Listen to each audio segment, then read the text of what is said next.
Development Seminar, Living Effectively. Enlighten your mind, transform your view, and improve the quality of your life. This educational and entertaining program brought to you by Dr. Fujan Zain and Behnam Bakhshande. Dr. Fujan Zain is the founder and CEO of Personal Growth Institute. Behnam Bakhshande is the founder and president of Primeco Education. Join us for this powerful event, Sunday, February 5th, 2012, at the Olympic Collection in Los Angeles. For reservations, call 818-648-2140. Special offer for couples and early registration is available. به برنامه ندای درون خوش آمدید. من دکتر فوژان زینی، روان‌درمانگر و مشاور خانواده هستم. در کنار خانم نسرین برخورداری که ایشون هم مشاور خانواده لایسنس منیجر فامیلی تراپیست و تخصصشون در تربیت کودکان و اطفال است. مرسی از اینکه تشریف آوردین. خیلی ممنون، مرسی از دعوتتون مثل همیشه و خوشحالم که اینجا هستم. این برنامه همونطور که میدونید راجع به موارد روانشناسی، روانشناختی، راجع به زندگی شما با کودکانتون، مخصوصا با خانم برخورداری که ملاقات میکنیم، معمولا سعی میکنیم همیشه مباحثی رو راجع به صحبت بکنیم که یک مقدار دانش شما رو راجع به تربیت، گفتگو و رفتارهایی که با کودکانتون دارین رو از آخرین تحقیقاتی که در حقیقت وجود داره در اختیار شما بذاریم. قبل از اینی که راجع به مبحث امروز در حقیقت صحبت بکنیم، همونطور که توی آگهی قبل از اینکه بیایم نگاه کردیم، یک سمیناری هست 5 فوریه به اسم Living Effectively، یعنی زندگی مؤثر داشتن، که یک شنبه 5 فوریه از ساعت 8 صبح تا 5 بعد از ظهر دوست داریم در کنار شما عزیزان باشیم در اولمپیک کالکشن. این سمینار در حقیقت راجع به اینی که چجوری مسائلی رو که در مغزمون اتفاق میفته، دیدگاه هامون، طریق افکارمون و بالطبیعه در کنار اون احساساتمون و رفتارمون رو طوری تعیین بکنیم و در اختیار خودمون در حقیقت نگه داریم که بتونیم چجوری زندگی خودمون رو مؤثر بکنیم و موفق، چجوری هدف گذاری بکنیم و چجوری از دیدگاه‌های مختلف و وسایل و کلیدهایی رو که در این سمینار در اختیار شما گذاشته میشه بتونین استفاده کنیم برای این مسئله. یکی از موارد این سمینار به خصوص اینه که نه تنها تجربیه، بلکه 2 نفر ما، یک نفر جناب آقای بهنام بخشنده که مهمان این برنامه بودن و دوباره در چند هفته دیگه هم خواهند بود، ایشون از مبحث آنتولوژی و کوچینگ، یعنی از دیدگاهی رو که بودن اون لحظه با مسئله‌ای که وجود داره و آینده نگری در حقیقت اون رو در کنارتون خواهند آورد و من هم از دیدگاه روانشناسی این مباحث رو با هم دیگه باز میکنیم و شاید برای اولین بار از 2 دیدگاه مختلف یک موضوع رو داریم باز میکنیم و معمولا وقتی از 2 دیدگاه باز میشه ابعاد شناخت و درک کردن این مسئله برای اشخاص خیلی بیشتر میشه. در نتیجه حتما در تقویمتون بنویسید. برای ثبت نام به شماره‌ای که در زیر تلویزیون و یا وبسایت من در تماس باشید تا بتونیم که ثبت نام بکنیم شما عزیزان رو برای سمینار زندگی مؤثر Living Effectively یک شنبه 5 فوریه. دوست داریم که حتما شما عزیزان و دوستانتون که در لس آنجلس و حومه لس آنجلس هستن رو در این سمینار داشته باشید. یک سرویس جدیدی رو که دوستان ما و در کنار ما روانشناسا همه با هم به وجود آوردیم، سرویسیه که به اسم My New Life، زندگی نوین من، که در حقیقت 90 Days Outpatient Drug and Alcohol Recovery Program، 90 روز برنامه‌ای هستش که طبیعتاً بهش میگن سرپایی، در دفتر اتفاق قرار میگیره برای ترک اعتیاد از الکل و مواد مخدر و اعتیادهای گوناگونی که برای اشخاص وجود داره. برای 90 روز اشخاصی که تشریف میارن اونجا نه تنها گروه‌های متعددی برای اونها گذاشته شده و دانش اینی که کلاً اعتیاد با مغز چه کار میکنه، با بدن چه کار میکنه، پروسه اعتیاد چیه، دینامیکی که اعتیاد به وجود میاره در زندگی یک شخص و بعد در زندگی اطرافیانش رو در اون فضا نگاه میکنیم. در گروه درمانی داریم گروه دیگری هست با جناب خانم لادن صفتی که آرت تراپی یعنی هنر درمانی هست که کسانی که با احساساتشون یکی نیستن و قاعدتا کسی که اعتیاد پیدا میکنه یکی از اولین کارهایی که میکنیم که احساساتش رو از بین میبره و داره در حقیقت یک جای خفه میکنه. و اگر که اشخاصی از سنین پایینتر اعتیاد پیدا کردن اصلا بلد نیستن با اون احساسات چه کار کنن و در حقیقت الکل و مواد مخدر داره استفاده میکنن که اون صداها رو خفه کنن و از اونجاست که حتما احتیاجی که بدونن دوباره به عنوان یک انسان با احساسات بسیار طبیعیشون چیکار بکنن، ادارش بکنن، شناختی از اون پیدا کنن. جلسه های خصوصی رواندرمانی و مشاور اعتیاد برای این اشخاص خواهد بود. جلسات و گروه هایی که فامیل اونها، همسر اون اشخاص بیان و یاد بگیرن راجع به اعتیاد خواهد بود. نوتریشن کلاس، بایو فیدبک، نورو فیدبک. جناب آقای مجید مولوی پور، خیلی از اشخاص دیگری که در کانون پرورش روان با ما هستند، جناب آقای ایرج شمسیان و دوستان دیگری، همه با هم در کنار هم اومدن و تیم بسیار عالی به وجود اومده که بتونه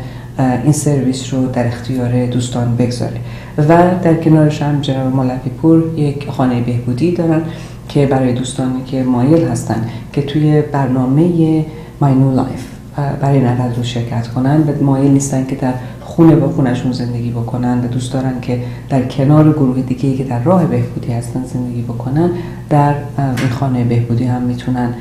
زندگی بکنن و در اونجا بیان و این شرایط رو شرکت بکنن. میخوام برخورد خیلی از موقعا میبینیم که اشخاص وقتی که مخصوصا ما ایرانی‌ها مسئله سم‌زدایی بزرگترین مسئله میشه برامون، در حالی که در واقعیت مسئله بهبودی مسئله سم‌زدایی 10% جریان میگیره. در حقیقت بعد از اونه که اگر که اشخاص نیان و در برنامه به خصوصی نباشن بسیار زود برمیگردن به اون اعتیاد. و خیلی از اشخاص به خاطر اینکه سر کار بودن، دانشگاه بودن، مدرسه بودن، بیزنس های خودشون داشتن، براشون مشکل بودش که دفعه بین 30 روز تا 90 روز همه زندگیشون رو رها بکنن و برن و در خونه های مراکز بهبودی فقط بمونن. و به خاطر همین هم خیلی از این اشخاص میرفتن پیش پزشکاشون و سعی میکردن که از دفاتر پزشکاشون با اینکه زندگی طبیعی خودشون رو دارن بتونن این سم‌زدایی رو انجام بدن. ولی خب وقتی سم‌زدایی انجام میشد در مطب دکتر ولی قسمت برنامه‌ای برای بهبودی اونها نبود، میدیدیم که این خطر اینه که دوباره اون شخص برگرده به اعتیاد زیاده. به خاطر همین سراسر امریکا این نوع برنامه ها داره بیشتر و بیشتر میشه و ما سعی کردیم که یک تونل به وجود بیاریم که ایرانیان عزیز هم اون رو داشته باشن و در نتیجه در لس آنجلس میتونن که از این برنامه فایده ببرن. در نتیجه برای دوستانی که خودتون معتاد هستین و یا اشخاصی رو دارین که معتاد هستن و مایل هستید که بیاین و به راه بهبودی تشریف ببرید، باز با تلفنی که روی صحنه تلویزیون می‌بینید در تماس باشید تا بتونیم که در خدمت شما عزیزان باشیم. زیبایی این برنامه‌ای که شما و آقای مولوی پور ایجاد کردین این هست که هم سوبر لیوینگ خانه بهبودی و هم My New Life زندگی نوین هر دو در دو خانه کنار همدیگه هستش و بنابراین بعد از اینکه افراد این سم‌زدایی رو انجام میدن و از اون خونه موو میکنن برمیگردن خونه، هنوز برنامه اوت پیشنت زندگی نوین رو میتونن همون برنامه‌ای رو که باهاش شروع کردن توی خانه بهبودی اونو ادامه بدن. بنابراین لازم نیست که اونجا باشن بعد از اون 90 روز از اونجا که بیرون میان، بعد از اون مدتی که تموم میشه هنوز میتونن برنامه خودشون رو با شما ادامه بدن و لازم نیست که به جای دیگه مراجعه کنن و دوباره از اول با روانشناس و روانکاو دیگری شروع بکنن این کار رو انجام بدن. و حتی وقتی 90 روزشون تموم شد، کسانی که وصل شدن و کار رواندرمانی رو در حقیقت به حالت عمیق شروع کردن با روانشناسایی که ما داریم، اونها هم میتونن از طریق کانون پرورش روان برای هر مقدار زمانی که مایل هستن، 6 ماه، 9 ماه، 1 سال تا 2 سال رواندرمانیشون رو ادامه بدن. و خیلی از مواقع میبینیم وقتی که یک نفری از بهبودی در راه درمان هست، در ازدواجش در تزلزل به وجود میاد، در روابطش با فرزندانش تزلزل به وجود میاد و بعد روانشناسان ما در کانون پرورش روان میتونن که کمک بکنن به کل سیستم خانواده. خود شما هستید برای کاپلز تراپی و یا روان درمانی که برای زوج هست و یا اینی که برای پرورش کودکانشون هست و طبیعتاً بقیه روانشناسانی که اونجا هستن وقتی که وصل میشن به اشخاصی که در دوران بهبودی هستن دیگه احتیاجی ندارن دوباره از یک مرکز همه چیز رو رها بکنن و برن به مرکز دیگه. یعنی ما 3 مرکزی رو در کنار هم گذاشتیم که از A to Z در حقیقت یک نفر رو برای اگر احتیاج 1 ماه تا 2 سال 3 سال تا هر چند سالی که احتیاجه میتونه این رو ادامه بده و تمام سرویس رو در کنارش ادامه بده و بگیره و به انگلیسی میگن continuum of care و این رو خیالش راحته به اون گروهی که باهاشون عادت کرده، قبولشون داره و تمام زندگیش رو در حقیقت با اونها در میان گذاشته این راه رو ادامه بده و به بهبودی برسه. و وقتی که به این راه به رشد خودشون اشخاص میرسن و بعدها هم در فضای رواندرمانی تمام مسائل آزار، اذیت، شرایط کودکی خودشون رو رها کردن و کلا سیستم شخصیتی خودشون رو باز کردن و بهبود دادن، تحقیقات نشون داده که آمار اینه که اون شخص برگرده و لغزش کنه خیلی خیلی کمتر و حتی تا 0 خواهد بود. در نتیجه به خاطر همین هم هستش که روی طبیعتاً کارهایی که در عرض 40-50 سال اخیر روی ترک اعتیاد و اونهایی سیستم هایی که در حقیقت کارایی داشته ما نگاه کردیم، تونستیم که چند تا پروگرام رو در کنار هم بذاریم و در خدمت شما باشیم تا بتونیم که یک شخصی رو از روزی که تصمیم میگیره ترک بکنه تا روزی که نه تنها ترک میکنه بلکه کل ساختار روانی اون سالم میشه و کل روابطش با اشخاص سالم میشه رو بتونیم به شما عزیزان ارائه بدیم. خانم دکتر زینی، چیزی که من از زمانی که وارد واقعا کانون پرورش روان شدم، چیزی که برای من ارزش بسیار زیادی داره و منو اونجا نگه داشته اینه که اتیک کانون پرورش روان، قسمت این که کاری که باید انجام بشه واقعا به نحو احسن و درست انجام بشه و صحیحش و برای مسائل مالی نیست و برای همین از نظر مالی هم به تمام کلاینت ها کمک میشه، منو واقعا جذب کرد و اونجا موندم. و وقتی که این برنامه زندگی نوین و خانه بهبودی باز شد، متوجه شدم که همون فلسفه شما داره واقعا ادامه پیدا میکنه و به قدری برای من این مسئله عزیز هستش که حد و حساب نداره. و مسئله اینجاست که دوستان عزیزی که متاسفانه توی فیلد ما کار میکنن فقط به صرف این که لایسنس شدن به خودشون این اجازه رو میدن که روی کارتشون بنویسن متخصص ادیکشن، کودکان، کاپلز، دیپرشن، انگزایتی، هیپنوتراپی و یک لیست مفصل روی وبسایت هاشون میذارن که ما همه کاری انجام میدیم چون قانون لس آنجلس این اجازه رو متاسفانه میده. ولی شما از ما خواستین که هر کدوم تخصص خودمون رو و حتی تشخیص میدادین که تو میتونی با کاپل خوب کار کنی، تو به نظر میاد که به دیپرشن خیلی علاقه خاصی داری بنابراین ادامه بده. و من روی کودکان رفتم چون علاقه شخصی خودم این بود و بعد متخصصانی که می آوردین به صرف اینکه اون تخصص رو دارن کنار همدیگه جمع می‌کردین و وقتی که خانه بهبودی و زندگی نوین رو آغاز کردیم به اونایی که علاقه‌مند بودن گفتیم که جزئی از شرایط این که هر کدوم ما که بخوایم با این برنامه‌ها کار بکنیم اینه که واقعا شروع بکنیم و ترین بشیم با ادیکشن. مثلا منی که قراره به عنوان پرنتینگ کوچ، کسی که برای پرنتینگ به این اشخاص کمک بکنم، حتما باید بود راجع به دراگ و ادیکشن هم خودم رو اینوالو بکنم و یاد بگیرم. و همین 1 ماه پیش بود که ما رو با خودتون به این سمینار 4 روزه بردین و بیشتر عزیزانی که توی پرورش روان هستن، کانون پرورش روان هستن با ما اومدن و یه مقدارش رو هتل بودیم و از پنجشنبه تا یکشنبه صبح تا شب توی کلاس‌های مختلف فقط برای ادیکشن. و این چیزی نیست که تموم بشه و اگه میخوایم ادامه بدیم شما میخواین از این عزیزان که مرتب این سمینارها رو هر سال 1 بار 2 بار برن و توی این فیلد هم خودشون رو واقعا به تحصیلشون توی این رشته به خصوص ادامه بدن تا بتونن آخرین متدا رو یاد بگیرن و با عزیزانی که برای ادیکشن، حتی برای ازدواج یا برای فرزندانشون و یا برای زمان کودکی و مسائل روانی میان، با عزیزانی کار بکنن که راجع به ادیکشن هم این تحصیلات رو داشته باشن. و من این رو واقعا در شما تحسین میکنم و خیلی دوست دارم و فکر میکنم که عمیقاً فکر میکنم که کانون پرورش روان یکی از تنها ترین سازمان هایی هست که داره اینقدر عمیق و واقعا درست به کارش توی هر کدوم از این رشته ها ادامه میده. مرسی. یکی از کارهایی که من چون خودم واقعا عاشق کاری هستم که انجام میدم و با علاقه در از 20 و اندی سال سعی کردم که از مسترها، از کسانی که کار کشتن در این کار همیشه برم یاد بگیرم. خیلی هم دلم خواسته که کسانی که در کنار من هستن با هم کار میکنیم به عنوان یک تیم، کسانی باشن که اونها هم عاشق کارشونن، یعنی دلیلی پیدا کردن که با هر ساعتی، با هر شرایطی، با هر مسائل مادی در خدمت آدم ها در این حرفه به خصوص باشن. و بله، این حرفه مثل هر حرفه دیگه یک سنها فضای صنفی و بیزنس خودشو داره و باید بتونه جلو بره، ولی بعضی ها میرن سر یه کاری برای اینکه میگن خب کار خوبیه، هم اشلش خوبه، هم میدونین میتونیم کمک بکنیم، هم پول در بیاریم. یه گروهی میرن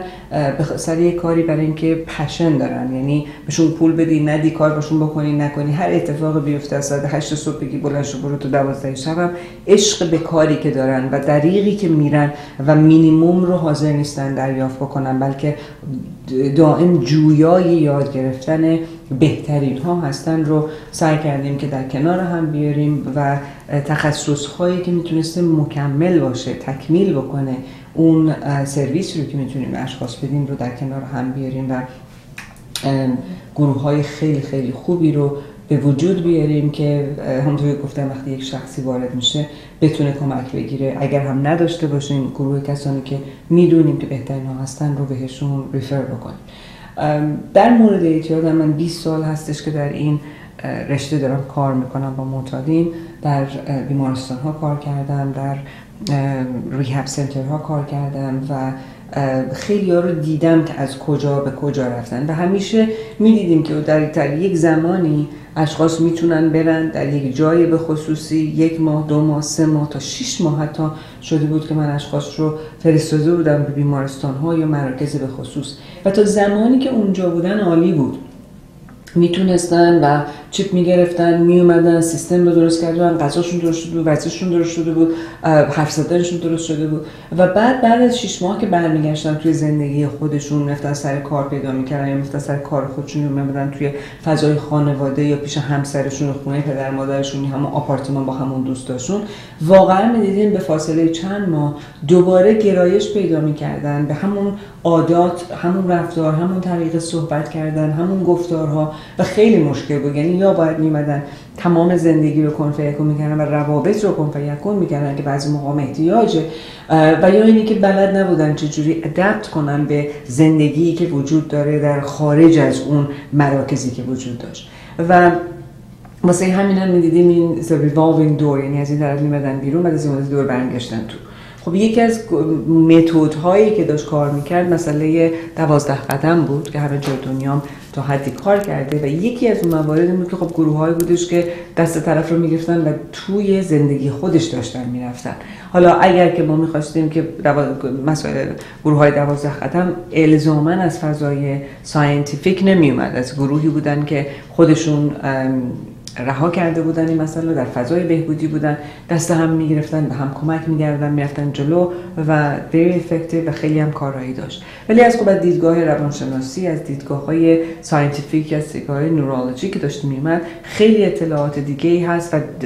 روش‌های نوین دیگه‌ای هم هست که میتونه برای اشخاص واقعاً کمک بکنه در کنار 12 قدم و اونجاست که سعی کردیم که بهترین هایی رو که باز تحقیق شده راجبش و داره استفاده میشه در دنیای فضای اعتیاد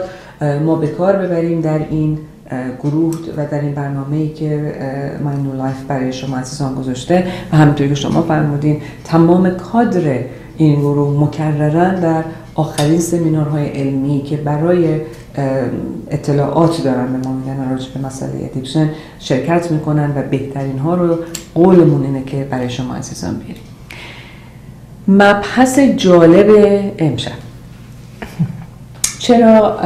من این درخواست رو در حقیقت از خانم برخورداری کردم؟ ما یک بار سال پیش در مورد این مبحث صحبت کردیم و مبحثی جز این نیست و اون هم اینه که وقتی که یکی از مسائل مهمترین انسان ها مسائل روابط جنسی شده، وقتی که راجع به روابط جنسی صحبت میکنیم معمولا تو ذهن ما بزرگسالان میان، ولی جالب اینجاست که به عنوان یک انسان روابط جنسی که ما در حقیقت با خودمون پیدا میکنیم، شناختی که از نظر از جنسیت خودمون پیدا میکنیم در بزرگسالی اتفاق نمیفته، در کودکی اتفاق میفته و بعد زمانی که اطلاعات غلط و بد به کودکان داده میشه یا فضایی نیست که کودکان یاد بگیرن راجع به جنسیت خودشون و روابط جنسیت و بعد قاعدتاً از خانواده این رو ممکنه یاد نگیرن و از دوستان همسن خودشون یه ذره بزرگتر از خودشون به مدلی دارن یاد میگیرن که به هر صورت پدر و مادرها آگاه بهش نیستن و بعد وقتی که به نوجوانی میرسن و شروع میکنن که این نوع اطلاعاتی رو که داشتن به نحو احزن یا به نحو غلط استفاده کردن و رفتارهای اونها ممکنه که بتونه به طرف درست بره یا به طرف جایی بره که برای اونها خطرناک باشه، بیماری به وجود بیاره، خطر به وجود بیاره. در نتیجه گفتیم که خیلی ممکنه که فضایی رو به وجود بیاریم که دانش شما عزیزان رو راجع به اینه که چطور با فرزندان خودتون از کودکی به طور صحیح، و وقتی به طور صحیح رو دارم میگم باز برمیگردیم به آخرین اطلاعاتی که از ریسرچ ها و تحقیقات آخری برای شما عزیزان اومده. نگاه کنیم به اینکه چطوری باید با کودکانمون صحبت بکنیم، چجوری باید با اونها رفتار بکنیم زمانی که بچه هستن، زمانی که به نوجوانی میرسن، تا زمانی و وقتی که میبینیم این خشت‌ها رو درست داریم میگذاریم، اون زمانی که در بزرگسالی هم اونها روابط جنسی که دارن رو میتونن که به نحو احسن برای خودشون انجام بدن و ارتباطی که پیدا میکنن الزاماً دیگه خیلی از احساسات شر یا احساس گناه یا خیلی از احساسات دیگه ای رو که منفی ممکنه باشه در بر نداره و رفتار اونها رفتاری خواهد بودش که با اصولی که خود اون شخص، خانوادهش و جامعهش و در حقیقت اون رو براش به عنوان میکنه و خودش اون رو قبول داره در یک راستا میره جلو، به جایی که دوالیتی و تضاد داشته باشه با وجود خودش و یا ارزش‌هایی که در حقیقت از خانواده و یا کامیونیتی جامعهش در حقیقت گرفته. یک لحظه فارسی انگلیسی کنم من در حقیقت انگلیسی فکر میکنم تبدیل میشه. چیزی که شما الان گفتین و برای من خیلی مهمه برای پیغامی که امشب برای دوستان عزیز دارم اینه که متاسفانه ما با وجود این که توی همه مراحل زندگی از تحصیلات گرفته تا اعتقاد به مذهب و خدا سعی میکنیم بهترین خودمون رو به فرزندانمون بدیم، یک مقدار زیادی به خصوص ما ایرانیای عزیز حتی اگر به آمریکا و اروپا سفر کرده باشیم و اونجا بچه دار شده باشیم و اونجا زندگی کرده باشیم و دیگه چه برسه به ایرانیای عزیزی که توی میدل ایست و قسمت‌های مختلف میدل ایست باقی موندن و یا زندگی میکنن و اونجا هستن، یک احساس شرم و خجالت هست که به فرزندان خودمون بدون اینکه واقعا قصد داشته باشیم یا بخوایم، چون باهاش بزرگ شدیم و چون شرم و حیا داریم، شرم و حیایی که بسیارم مثبت هستش و من واقعا احساس میکنم از دست دادیمش توی قسمت‌هایی مثل اروپا و یا آمریکا و برای من خیلی عزیز هست که برای ما ایرانی‌ها چه بین مردمون چه بین زنامون یک حالت حجب و حیایی وجود داره و سکشوالیتی سکسی بودن خیلی خصوصی هست بین همسران گرامی و توی اتاق خوابشون پشت درای بسته که شاید زیبایی خودش هم داشته باشه، ولی ناخودآگاه و بدون اینکه بخوایم این حالت شرم و خجالت و احساس گناهکاری رو به فرزندانمون میدیم. حواسم باشه، با نگاهتون به من گفتین حواسم به این بلنگو باشه. شرم و خجالت رو به فرزندانمون یک اونو میدیم و دوم اینکه باهاشون صحبت نمی کنیم و چون این خجالت رو داریم خودمون رو کنار میکشیم و امیدوار هستیم که یه جوری بزرگ میشن، یه جوری بالاخره به طور سالم اینا میشنون یا یه جوری پیدا میکنن، یا خدا میکنیم که حالا نشنون و سعی میکنیم که فقط دور و برشون رو بسته کنیم و نذاریم بفهمن. البته میبینیم باز من تضاد رو میخوام نشون بدم به اینی که با بچه کوچیک یک سری تضادها وجود داره که مثلا با بچه خیلی کوچیک اذیت کردن، بازی کردن با آلت تناسلی، با قسمت جلو، قسمت عقب، با هر کدوم اینها شلوار کشیدن پایین، اسمای عجیب غریب صدا کردن، مسخره کردن و از اون زمان رد میشیم، از اون باوندری ها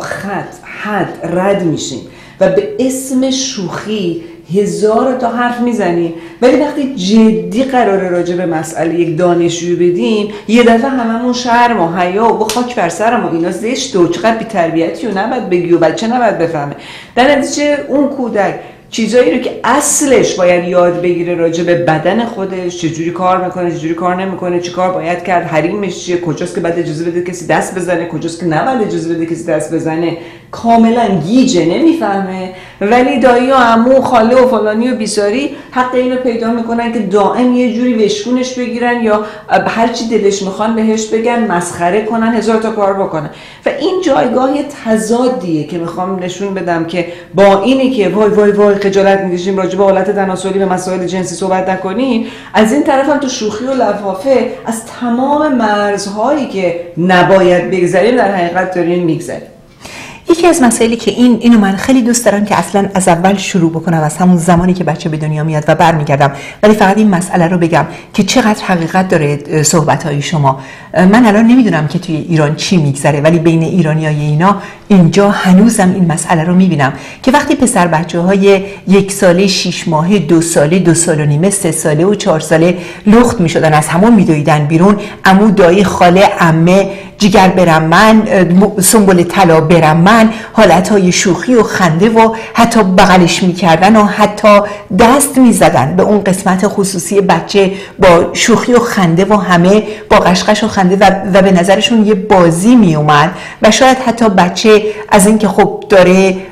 باهاش بازی میشه و داره بهش توجه داده میشه لذت هم میبرد، در حالی که به هیچ عنوان هم حالت سکشوال سکسی نداشت. ولی از اون طرف یه دختر بچه کوچولو 1 ساله، 2 ساله، 3 ساله وقتی لخت میومد تو، اگر پدر، عمو اونجا نشسته بود، دیگه بدتر اگر خاله و مادر بود، خدا مرگم بده، زشته، برو لباس بپوش. و بچه‌ها خیلی زود متوجه میشدن که با این تفاوت‌ها پسر خوشگل قشنگ بدن لختش خیلی ارزش داره ولی خودشون زشتن. و با این حالت، و من اینو هنوز توی اتاق تراپی میشنوم که خانم 50 60 40 ساله 30 ساله 25 ساله داره به من میگه که من فکر میکردم من زشتم، من واقعا متوجه نبودم، نمیدونستم که من دختر زیبایی هستم، که بدن من زیباست و من از خودم و از بدنم حتی توی حموم خودم رو قایم میکردم، امکان نداشت که بیام بیرون و حتی توی اتاق خوابم کاملا من هیچ وقت لخت نمیشم، میرم توی حموم، فکر میکنم اونجا جای لباس عوض کردن هستش و اینا واقعا احساسای سنگینی هستش و خوشحالم که شما بهش واقعا توجه کردید. برگردیم به این که اصلا چرا ما داریم میگیم که مسائل سکشوالیتی از همون زمان برد و از زمان کودکی شروع میشه. برای اینکه بچه از زمانی که به دنیا میاد جنسیتش، پسر و دختر بودنش مسلماً مسئله‌ای هستش و وقتی که به خودش میاد و 7 8 9 ماهش هستش و ما داریم دایپر رو عوض میکنیم، وقتی دست ما به آلت تناسلی یا قسمت خصوصی بچه میخوره و اون میخنده، گیگل میکنه، ما خجالت میکشیم یا ممکنه مواظب باشیم که نکنیم و بعد خودش دست میزنه، رو دو دستش میزنیم یا دستش رو کنار میزنیم یا صورت رو اخم میکنیم و اینکه نکن نکن، دست نزن، زشته، شروع میکنیم این کارو کردن، بچه نسبت به اون احساس واقعا لذتی که داره که به هیچ عنوان حالت سکسی نداره، به سکشوالیتی ربط داره، برای اینکه اون آلت تناسلی نروهایی داره که به مغز میره و وقتی که استیمولیت میشه، وقتی که دست بهش زده میشه، وقتی حتی با روی دایپر، وقتی بچه خودش رو به گوشه میز یا صندلی یا سیت بلتا میماله و دوست داره و وقتی ما استاپش میکنیم، ما بهش میگیم که زشته نکن و اون قیافه خیلی غمگین و خیلی اخمو رو بهش نشون میدیم، احساس میکنه کاری که داره میکنه کار بدیه و من گناهکارم و چون نمیتونه خودش رو استاپ بکنه، چون اون لذت یه چیزیه که بیشتر از اونی هست که بخواد واقعا نکنه این کارو و جلوی خودش رو بگیره یا با خودش وارد یه کشمکشی میشه که نکنه چون مامان دوست نداره ولی میخوام بکنم چون خودم دوست دارم، یه حالت دوگانگی، واقعا دوگانگی بهش میده که نه تنها زیبا نیست بلکه احساس خیلی بدی بهش میده. بنابراین چه کار ما باید بکنیم؟ چجوری باید به این مسئله روبرو بشیم و بعد چجوری حتی اون قسمت‌های خصوصی رو به فرزندانمون معرفی بکنیم؟ یادمه که توی ایران و حتی اینجا بین آمریکایی‌ها لغت‌های جوجو، نونو، نینی، کوکی، لغت‌هایی استفاده می‌کنیم که اصلاً با ریالیتی و با واقعیت آلت تناسلی یا قسمت خصوصی کار به خصوصی نداره. توی انگلیسی خوشبختانه لغت‌های انگلیسیش با لغت‌های کتابی و پزشکی یکی هست و ما می‌تونیم پینس و وجینا و والوا رو خیلی راحت استفاده بکنیم، ولی توی زبانهای دیگه به خصوص زبان فارسی جایی نداره، چون متاسفانه یک خصوصیات دیگه‌ای به این لغت‌ها تعلق گرفته که کاملا سکشوال هست و یک حالتی داره که متعلق به دنیای بزرگا هستش و متعلق به دنیای کودکان نیست و بنابراین بیشتر در حالت شوخی و یا فحاشی چون استفاده میشه، به نظر میاد که اون رو باز از جایگاه طبی و از جایگاه واقعیش از دور میکنه. در نتیجه خب فقط آلت تناسلی استفاده کردن ممکنه که راحت باشه برای هر دو مسئله، ولی مطمئنا در تمام کتاب‌هایی که حتی در کتاب‌های پزشکی هست کلماتی رو که ممکنه راحت باشه استفاده کردنش و اگه راحت هم نباشه استفاده بکنین تا راحت بشه براتون، که جزئی از واقعیت اصلی باشه که به هر صورت به بدن در مورد بدن داره استفاده میشه و همونها در حقیقت میتونه ارائه بشه برای اون شخص تا با بدن خودش آشنا بشه. و وقتی که بچه دست میزنه به خودش و واقعا این لذت رو میبره، تا وقتی که چند ماهه هستش احتیاج نیست که عکس‌العمل خیلی خاصی نشون بدین و وقتی که 2-3 سالش هست و شروع میکنه با خودش بازی کردن، دست زدن، تا یه حالتی که حتی میبینین یه حالت ریلیس، یک حالتی که مثل تنس میشه تمام بدن و بعد آروم میگیره و همه این رو به اسم مستربیشن و یا خودارضایی میشناسن و خیلی به حالت منفی بهش نگاه میکنن، در حالی که توی مغز بچه این احساسات با مسائل سکس و سکسی ربطی نداره، با اینترکورس و یا داشتن هماغوشی کار به خصوصی نداره و فقط نروها هست که داره پیغامی رو به مغز میرسونه و این پیغام تمام قسمت‌های نروندینگ‌های بقیه بدن رو تحت شعاع قرار میده و بعد به یک حالتی که آروم میگیره، اون تنس میشه کاملا و بعد آروم میشه میرسه و نه ارضایی وجود داره نه اخراجی منا وجود داره، هیچ کدوم اونا جزئی از این مسئله نیست و بنابراین شما میتونین به فرزندتون یاد بدین که وقتی به خودش دست میزنه یک عمل بسیار خصوصیه و توی عموم کسی با قسمت‌های خصوصی بدنش بازی نمی‌کنه، زن به سینه‌هاش دست نمیزنه، مرد به آلت تناسلی خودش بین مردم دست نمیزنه و بنابراین میتونه یک جای خصوصی وقتی که توی اتاق هست این کار رو انجام بده. تنها مشکلی که ما اینجا داریم این هستش که اگر اجازه بدین بچه ها وقت تنهاییشون رو، بردم خودشون رو، وقتی که خسته میشن، حوصله‌شون سر میره، با این کار پر بکنن و یا وقتی غمگین میشن یا وقتی عصبانی میشن و چون کسی باشون صحبت نمیکنه یا مادر خیلی مشغول هست یا پدر اونجا نیست یا همبازی نداره بخواد این رو مکررن انجام بده، بهش عادت بکنه و یک حالتی که بیش از حد و اندازه این کار رو داره انجام میده و مغز عادت بکنه که این رو دوباره انجام بده، به اون مشکل بر بخورین. برای همین هست که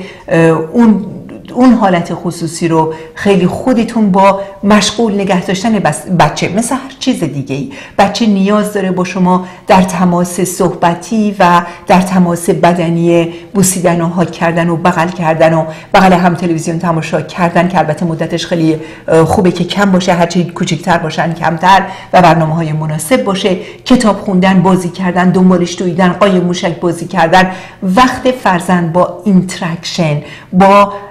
با شما درگیر بودن باید پر بشه. ما اگه مغز بچه رو با چیزایی که میخوایم یادش بدیم پر بکنیم، کاملا مشخص شده که از نظر روانی سلامتی رو بهشون نمیدیم، ولی اگر از خودمون مایه بذاریم و هدیه وقت رو بهشون بدیم و وقتشون رو با برنامه‌های مشخصی پر بکنیم، حالا یک 10 دقیقه داره یک برنامه مثلا تلویزیونی رو تماشا میکنه، بعد میاد با هم دیگه بازی میکنیم، بعد میخوابونیم، نه بهش میدیم، میذاریم استراحت وسط روزش رو بکنه، بعد براش کتاب میخونیم، بعد میبریمش توی پارکی که بازی بکنه و وقتهای گپ‌های خیلی زیادی با خودش تنها اصلا نباید داشته باشه، از هیچ نظر سالم نیست. ولی از نظر اینکه داره خودش با خودش داره بازی میکنه و داره این احساس لذت رو میکنه برای مدت کمی و چند دفعه‌ای در هفته، هیچ مشکلی درش وجود نداره و بسیار بسیار معمولی و نرمال و سالم هستش. و وقتی که یه مادر میاد توی آفیس و میگه فرزند من به خودش داره دست میزنه، با خودش داره بازی میکنه، میگم یادت وقتی به دنیا اومده بود انگشتای دستشو شمردی، گفتی خدا رو شکر، انگشت داره، انگشتای پاشو شمردی، گوشاشو نگاه کردی، چشماشو، بدنشو چک کردی که ببینی سالم هست. الانم به خودت تبریک بگو که واقعا نروهای قسمت خصوصی بدنش داره خودش رو به مغز این مسیج رو میرسونه و روزی فرزند تو یک پارتنر سکشوال سالم خواهد بود، پدر مادر خواهد بود و میتونه هماغوشی سالمی باشه برای همسرش. این شروعشه و تو اگر این رو اصلا نبینی، یه مقدار باید سوال بکنی که چه خبر هست، چی هست و چک بکنی و مطمئن بشی که همه چیز خوب هست. بنابراین به خودت تبریک بگو. از این نظر مواردی که به نظر من مهمه که اشخاص بدونن اینه که ارتباط یک انسان با بدن خودش و اون مواردی که الان شما توضیح میدادین در یک سری سنین تا قبل از بلوغ یک سری تجربیات داره و بعد از بلوغ قاعدتاً یک سری تجربیات دیگه داره. وقتی شما میفرمایید حال و هوای تجربه جنسیش و اتفاقی که در حقیقت در بدن میفته متفاوته، منظورتون این هستش؟ یعنی قبلش بیشتر حالت لذت داره، خب مثل هر لذت دیگه‌ای که در بدن داره به وجود میاد، بعد از بلوغ لذتش متفاوت خواهد بود و اتفاقی که تو سیستم کل بدن هم میفته متفاوت خواهد بود و در نتیجه بعد از بلوغ هورمون‌هایی ترشح میشه که خب خیلی بیشتر این مسئله رو اینتنس میکنه و فعل و انفعالاتی که اتفاق میفته متفاوته و در حقیقت خب خطر حاملگیش بیشتر میشه و ممکنه که نیاز به با هم بودن، هماغوشی اون وقت زیادتر میشه که قبل از اون الزاما نیازی به هماغوشی نیست، بلکه اون شخص بیشتر با بدن خودش داره همچین چیزی رو تجربه میکنه و لذت خودش با بدن خودش هست. وقتی به دوران بلوغ میرسه اون نیاز و کشش به بودن با شخص دیگری از نظر جنسی، از نظر فیزیکی خیلی فضای طبیعی رو در بر میگیره. در نتیجه گفتار و رفتاری که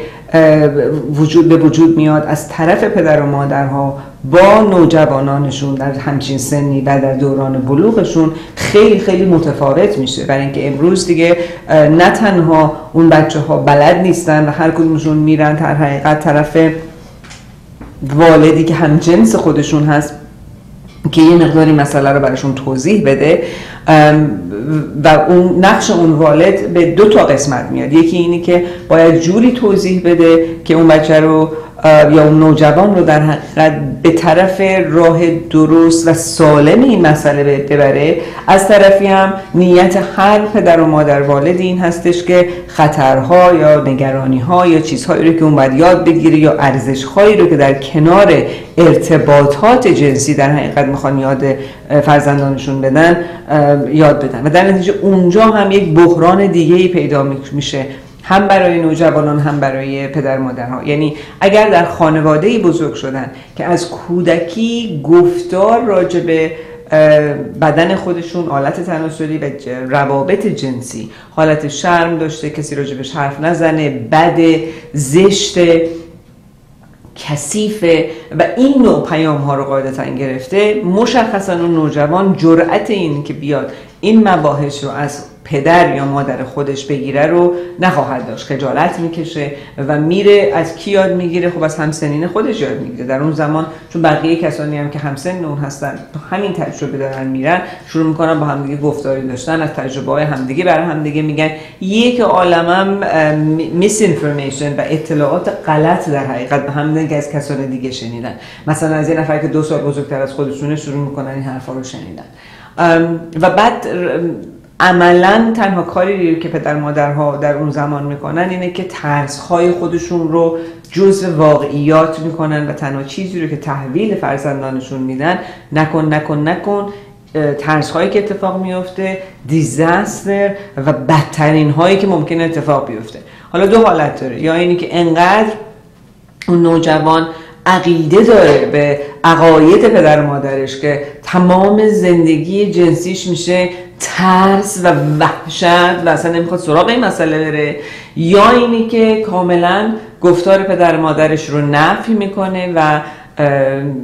میدونی مثل یک آشغال پرت میکنه یک کنار دیگه و بعد خودش میره تجربه بکنه و خب اونم هم زیبایی خودشو داره، هم تجربیات تلخ خودشو و هم ترسای خودشو داره. و اونجاست که خیلی خیلی مهم میشه که شما چجوری به عنوان یک والد از خجالت‌های خودتون کنار بیاین و اگه زن و شوهری هستین با هم صحبت بکنین به اینه که هر کدوم از شما وقتی که از کودکی بچه‌تون رو باهاش چجوری صحبت بکنین و بعد هر کدوم شما وقتی که اون نوجوان پیدا میکنین، اگر دختر مادر چجوری باهاش صحبت بکنه، اگر پسر پدر چجوری باهاش صحبت بکنه و از توی اون شرایط بتونه یه چیزی رو یاد بگیره. ببینید خیلی از ارتباطات دیگری رو که ما داریم بچه هامون در عمل از ما یاد میگیرن. ممکنه خیلی موقع صحبتی راجبش نباشه ولی در عمل یاد میگیرن. یعنی اینکه مثلا اگه دوست باز هستیم، دوست زیاد داریم، معاشرتی هستیم، تو معاشرت چه کار میکنیم، اگر جنرسیم، ایثارگریم، هدیه زیاد میدیم، پول خرج میکنیم، نمیکنیم، حسابگر هستیم، همه این کارها رو بچه‌های ما فقط به خاطر نگاه کردن و در کنار ما بودن، از گفتارهای ما این رو شنیدن، مکررن دارن یاد میگیرن که ارتباط مثلا با مادر چجوری باشه، پدر چجوری باشه، خواهر برادر چجوری باشه، مهمون که میاد چجوری باشه، چیکار باید بکنی با بزرگتر، بعد چیکار کنی با بچهای همسن، بعد چیکار کنی دست با بزرگتر شیر بکنی نکنی. میرن مدرسه از معلمینشون یاد میگیرن. این قسمتی رو که عملاً بچه‌ها و نوجوان‌ها از پدر و مادرشون نمیتونن یاد بگیرن، اون زمان ارتباط جنسی پدر و مادره. چون معمولا ارتباط جنسی پدر و مادر در جلوی بچه ها و نوجوانان اتفاق نمیفته. امیدوارم که اتفاق نمیفته. در نتیجه این یک قسمت خصوصیه که معمولا نوجوانان و کودکان و نوجوانان ما دسترسی به این قسمت ما ندارن که عیناً مثل این که بقیه چیزها رو دارن یاد میگیرن، از ما، از پدر مادرها یاد بگیرن. پس از گفتار اونها، از نصایح اونها، از طریقی که کلاً راجع به صحبت میکنن بیشتری پیام ها رو میگیرن تا علنا مثل بقیه مسائلی که داره اتفاق میفته ببینن که طرف داره چیکار میکنه. چون رانندگی نگاه کنیم، پدر مادرش داره میبینه، داره تجربه میکنه، پدر مادر داره رانندگی میکنن. خودش که میخواد بره رانندگی بکنه نه تنها یاد میگیره، از نصایح بقیه استفاده میکنه، بلکه تجربه‌ای داشته توی این حال و هوا از پدر و مادرش. ولی متاسفانه یا خوشبختانه این فضا رو نداره که در قسمت جنسی اینه که چجوری دوست دختر پیدا کنه، چجوری با جنس مخالف یا کسانی که حالا برشاد هموسکسوال هستن با جنس موافق خودشون حتی برن و روابطی عاشقانه، روابط رمانتیک، روابط جنسی به وجود بیاره، نمیدونن بچه‌ها. در نتیجه اینو گفتم از دوستان خودشون یاد میگیرن و یا دوستان خودشون اونها رو میبرن در مراکزی که یاد بگیرن. در نتیجه این مدلیه که معمولاً کودکان و نوجوانان دارن. حالا چطور میتونن پدر و مادرها با اینی که به هر صورت همچین محدودیتی هست و همیشه هم خواهد بود خودشون رو داخل این ارتباطات و گفتارها بکنن و فضای سالم رو به وجود بیارن، مسئله بسیار بسیار مهمیه که از زمان کودکی واقعا باید شروع بشه و از دوران بسیار جوان. بچه های بین، صحبت کردیم تا حدود 2 سال، بچه های بین 2 سال تا 5 سال کنجکاوی های خاص خودشون رو دارن و سوال هایی میکنن که بعضی وقتا واقعا ما رو سر جامون میشونن که ما خب چجوری اینا رو میتونیم جواب بدیم برای یک همچین سن کوچیکی. هنر شما اینه که در 3-4 دقیقه دیگه این رو توضیح بدید و بعد برای دوستان عزیز ما قول میگیریم از شما که ماه دیگه که اومدین بریم قسمت نوجوانان رو در حقیقت صحبت کنیم. اوکی، توی 3-4 دقیقه سعی خودم رو میکنم. کارگردان فنی ما بسیار مشخص گفته از 4 دقیقه. این بحث هم خیلی جالب و هم خیلی طولانی شد. اوکی، وقتی که یه فرزند ما بین 2 تا 5 سالگی داره از ما سوال میکنه که من از کجا اومدم، بچه 2 ساله خیلی کمتر ممکنه همچین سوالی رو بکنه. یکی از وظایف شما اینه که دقیقاً متوجه بشین سوال فرزندتون اصلاً چی هست. من فکر نمی‌کنم بتونیم این بحث رو تموم کنیم چون یه جوک دارم که حتما باید اینجا بگم. ببینید مثلا یه بچه 4-5 ساله از پدرش این یه جوکه میپرسه که دادی من از کجا اومدم. باباش که خیلی هم درس خونده بوده و خیلی هم با دوستان عزیز صحبت کرده بوده و کتاب خونده بوده و خیلی داشته سعی میکرده بچه رو درست بزرگ بکنه، میشینه میگه بیا عزیزم بیا برات من تعریف بکنم و شروع میکنه تو پسر هستی و تو آلت تناسلی این هست و شروع میکنه خیلی با آب و تاب وارد این بحث شدن و بچه خیلی با حالت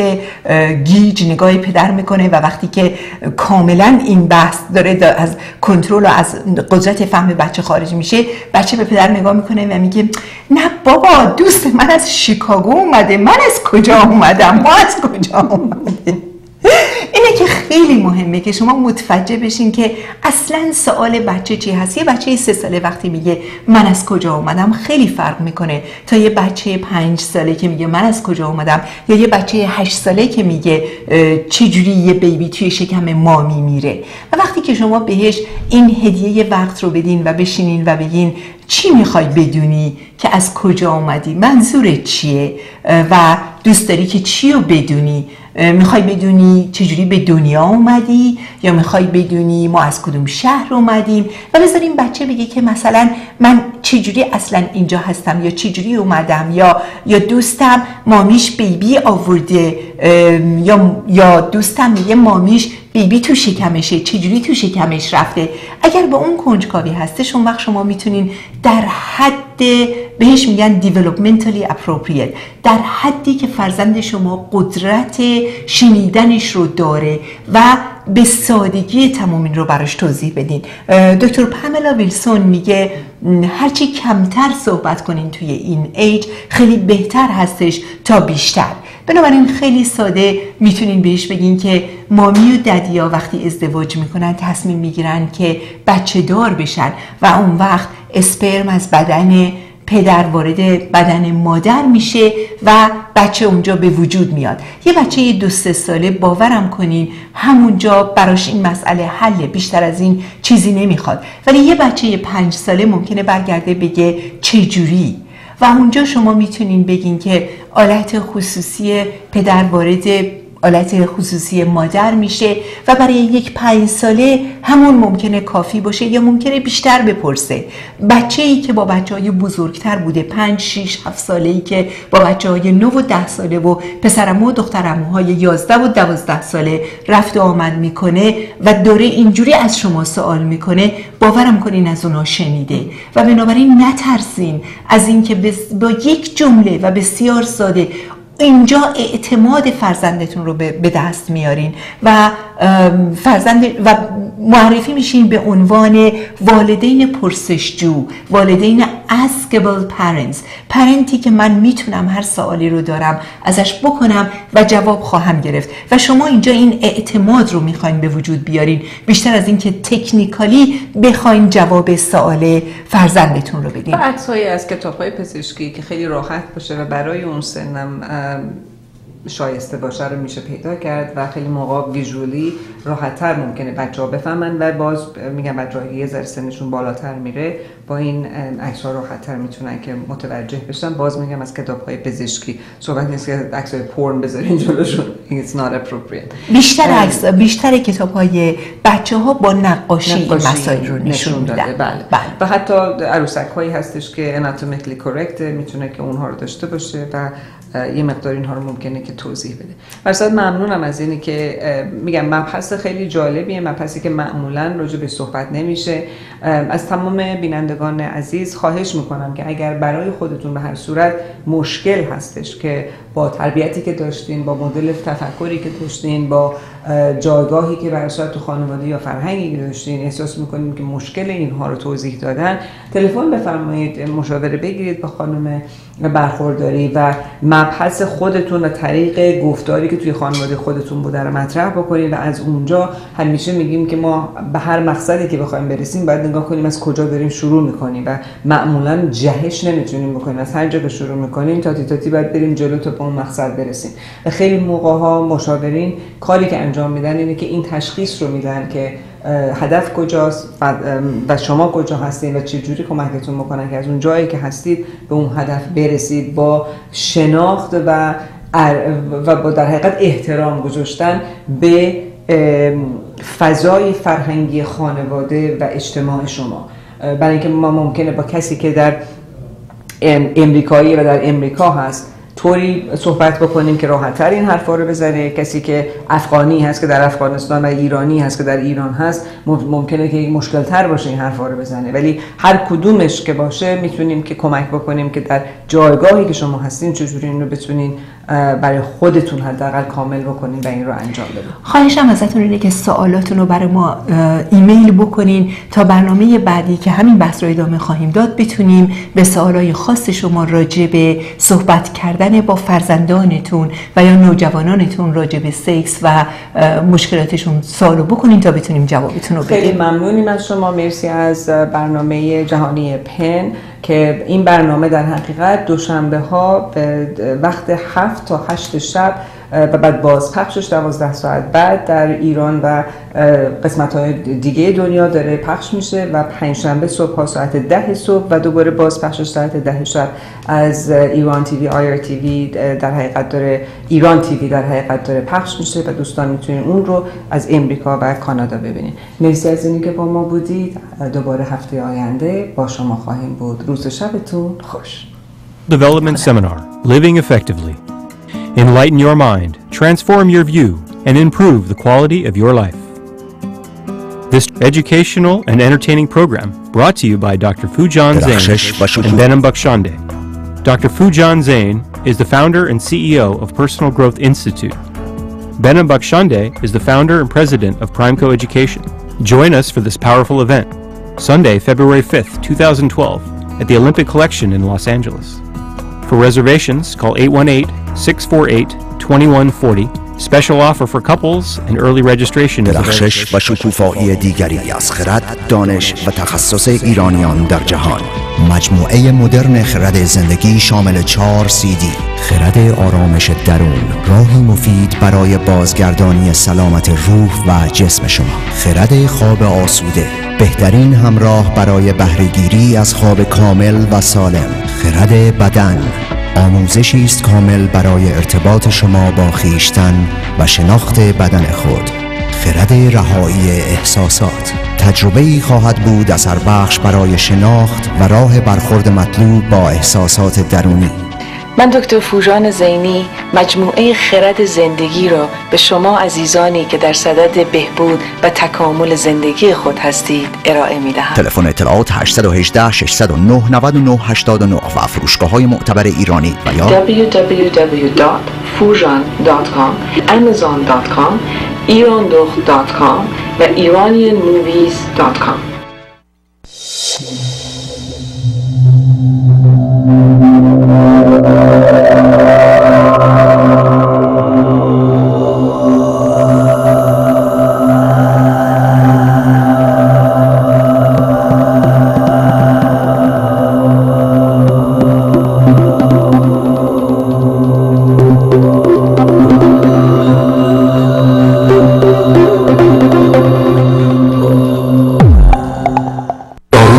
اعتیاد هپی لایف بدون نیاز به استراحت در منزل و همراه 17 مکمل رایگان و قدرتمند در طول درمان. داروی رفع خماری و رفع وسوسه، مسکن درد، پودر چاقی، شربت دفع سموم